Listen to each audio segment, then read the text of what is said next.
सारा जेवर लाकर उसने भटियारी को सौंप दिया। अगले दिन घर लौटने पर जब सुनार को इस बात का पता चला तो उसकी बोलती बंद हो गई। कहाँ 500 के इनाम मिलने की खुशी थी और कहाँ हजारों की चपत पड़ गई। उसने सोचा कि यह जानी चोर का ही काम है। वह रोता तड़पता बादशाह के दरबार में पहुंचा और अपनी कहानी सुनाई। सुनकर बादशाह को आश्चर्य हुआ। सोचने लगा, चोर ही नहीं, वह साथ साथ उस्ताद भी है। किस तरह उससे अपने घोड़े की रक्षा की जाए। दूसरे दिन फिर दरबार में चिट्ठी आ गिरी। इसमें भी घोड़े को चुराने की बात लिखी थी। चिट्ठी पढ़कर बादशाह ने घोड़े पर कड़ी निगरानी रखने को कह दिया। इनाम की राशि 500 से बढ़ाकर 1000 कर दी। इस बार घोड़े की रखवाली के लिए कोई तैयार न हुआ।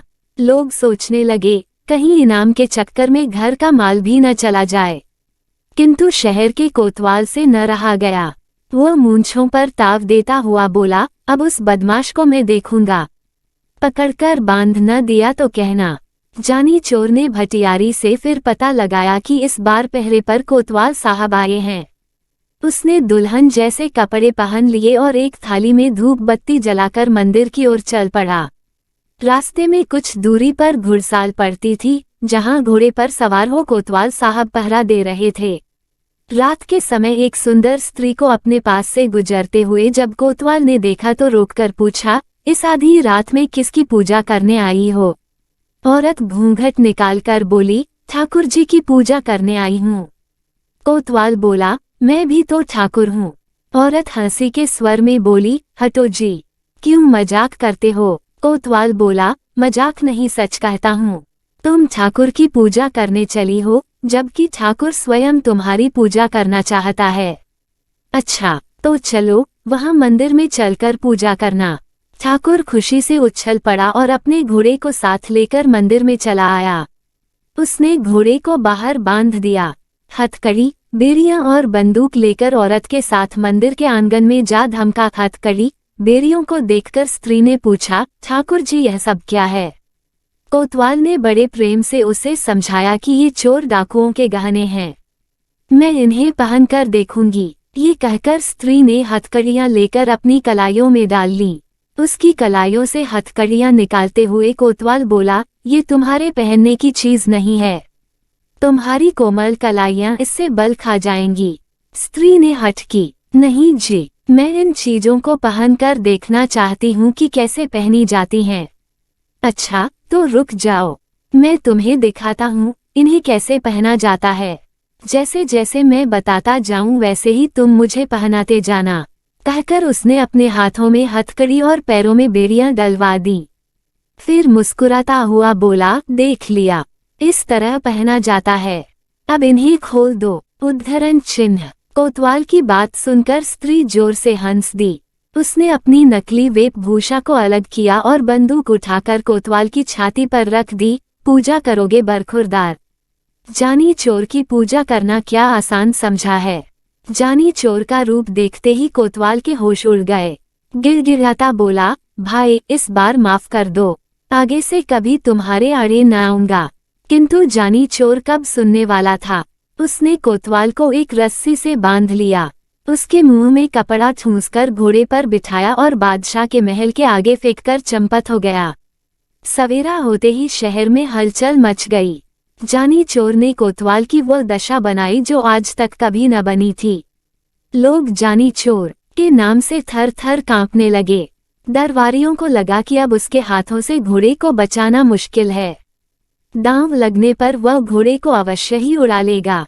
दरबार में फिर पर्चा आ गिरा, जिसमें काबुली घोड़े को जल्दी ले भागने की बात लिखी हुई थी। इस बार 5000 रुपये इनाम रखने पर भी कोई रखवाली के लिए तैयार न हुआ।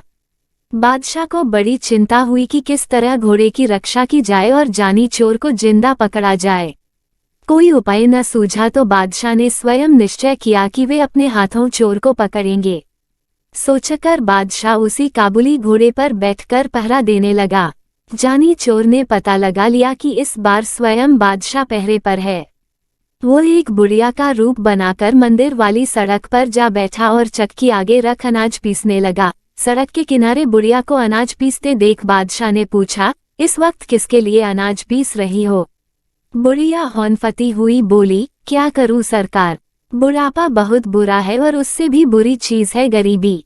दिन में मोहल्ले के बच्चे पगली कहकर चिढ़ाते हैं, इसलिए रात में यहाँ आकर काम करती हूँ। अभी अभी एक सिपाही आया था, पीसने के लिए गेहूं दे गया है, अभी आकर ले जाएगा। सुनकर बादशाह घोड़े से उतर पड़ा। पूछा, क्या नाम था उस सिपाही का? बुढ़िया ने माथे से पसीना पोंछा। बोली, नाम तो सरकार वह जानी जानी कुछ बता रहा था। बादशाह को विश्वास हो गया कि वही जानी चोर है। उसने बुढ़िया से पूछा, वह कितनी देर में लौट कर आएगा? आता ही होगा सरकार। बादशाह ने सोचा, चोर को पकड़ने का इससे अच्छा मौका नहीं मिलेगा। वह बुढ़िया से बोला, तू मेरे कपड़े पहन ले और मुझे अपने कपड़े दे ताकि मैं उसे पकड़ लूं। वह सिपाही नहीं चोर है, मैं उसे पकड़कर बादशाह के पास ले जाऊंगा।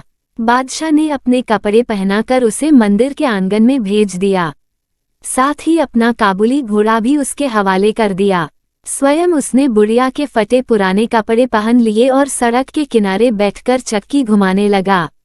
हाथ में घोड़ा आते ही जानी चोर फूला न समाया। वह तुरंत घोड़े पर चढ़ा और एड़ लगाते हुए बोला, बादशाह सलामत, तुम चक्की पीसते रहो। जानी चोर यह भागा। बादशाह ने आवाज सुनी तो कलेजा धक्का रह गया, हाथ से चक्की छूट गई। वाह रे जानी चोर, तू तो आके का पुतला निकला। उधर जानी चोर बादशाह की पोशाक में घर पहुंचा तो बनिए को विश्वास हो गया। बोला, शाबाश बेटा, अब तू जरूर चोरी कर सकता है, किंतु याद रख, गरीब को कभी परेशान न करना। ईमानदारी और मेहनत से कमाए गए धन पर डाका नहीं डालना और गरीबों की सहायता करने में पीछे न रहना। अब जाकर बादशाह का घोड़ा वापस करा। सुनकर जानी चोर घोड़ा वापस करने निकल पड़ा।